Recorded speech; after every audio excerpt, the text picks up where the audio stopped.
अस्सलाम वालेकुम, मेरा नाम डॉक्टर ज़बीउल्लाह है। बहुत से लोगों का एक सवाल होता है कि जो शुगर के मरीज़ होते हैं उनका ज़ख्म क्यों नहीं ठीक होता। तो आज मैं आपको बताऊंगा कि बुनियादी तौर के ऊपर जिन बंदों को शुगर होती है, ज़्यादा ग्लूकोज यानी कि शुगर होने की वजह से उनकी जो खून की नालियाँ होती हैं वो ख़राब हो जाती हैं।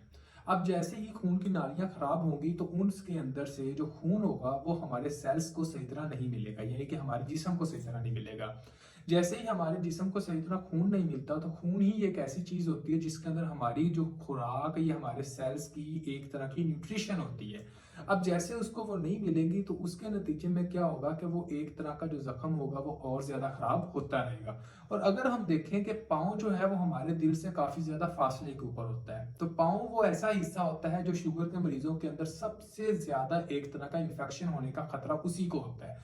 तो अब देखते ये हैं कि एक तो उसका फासला दिल से बहुत ज्यादा दूर होता है, तो वैसे भी खून की नालियां खराब होने की वजह से वो सही तरह पहुंच नहीं पाता, जिसकी वजह से जो जख्म होता है वो सही नहीं होता। एक ये वजह होती है। दूसरी ये वजह होती है कि जो शुगर के जो मरीज होते हैं उनके अंदर जो नर्व्स होती हैं, जो नसें होती हैं, जिसको वो खराब हो जाती हैं, जिसके अंदर हम देखते हैं कि पेरिफेरल न्यूरोपैथी। अब जैसे ये जो नसें होंगी ये खराब होगी तो इसके नतीजे में ये होगा कि अगर हमारे पाँव के ऊपर कोई चोट लगती है या अगर कोई जख्म हो गया तो हमें पता ही नहीं चलता कि हाँ जी जनाब हमारे जिस्म के अंदर जख्म हुआ है। इवन तक के कई जो शुगर के मरीज होते हैं उनका बहुत ज्यादा जब जख्म बन जाता है तो अचानक उनको लोग बताते हैं कि आपके पाँव के ऊपर कोई ना कोई चोट लगी हुई है, आपने देखा नहीं, तो वो कहते हैं हमने तो नहीं देखा। तो दूसरी ये वजह होती है कि उनकी जो नसें यानी कि जो नर्व्स होती हैं वो सही तरह काम नहीं करती, जिसकी वजह से जो आपका जो जख्म होता है वो ठीक नहीं होता।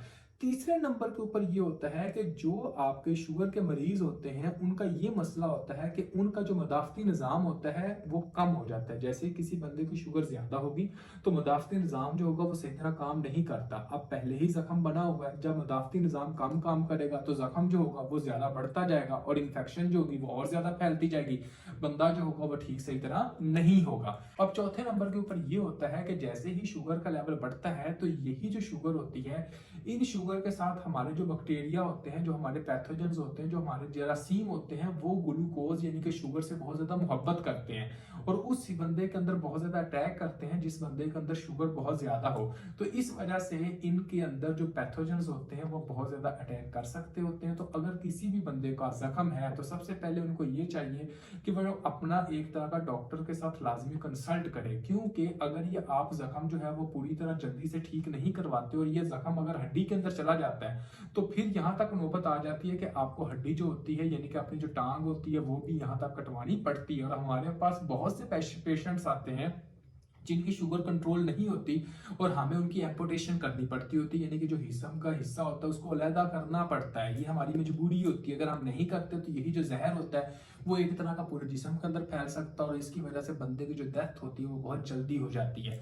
तो इससे बिल्कुल बच कैसे सकते हैं? बेहतरीन तरीका ये होता है कि आप लाजमी अपनी शुगर को एक कंट्रोल लेवल पे रखें। दूसरा, आप ऐसी डाइट का इस्तेमाल करें जो शुगर के पेशेंट को सपोर्ट करती है, ये खानी चाहिए। तीसरे नंबर पे आप शूज ऐसे इस्तेमाल करें, शुगर के जो मरीज होते हैं उनके लिए स्पेशलाइज्ड शूज इस्तेमाल किए जाते हैं। वही जो शूज होते हैं उनको चलने के लिए बहुत ज्यादा हेल्प करते होते हैं। जिस चौथे नंबर के ऊपर आपने एक्सरसाइज या वॉक लाजमी करें, क्योंकि इन बंदों के अंदर जिनको शुगर होती है उनको एक्सरसाइज और जो वॉक होती है वो बहुत ज्यादा हेल्पफुल करवाती है।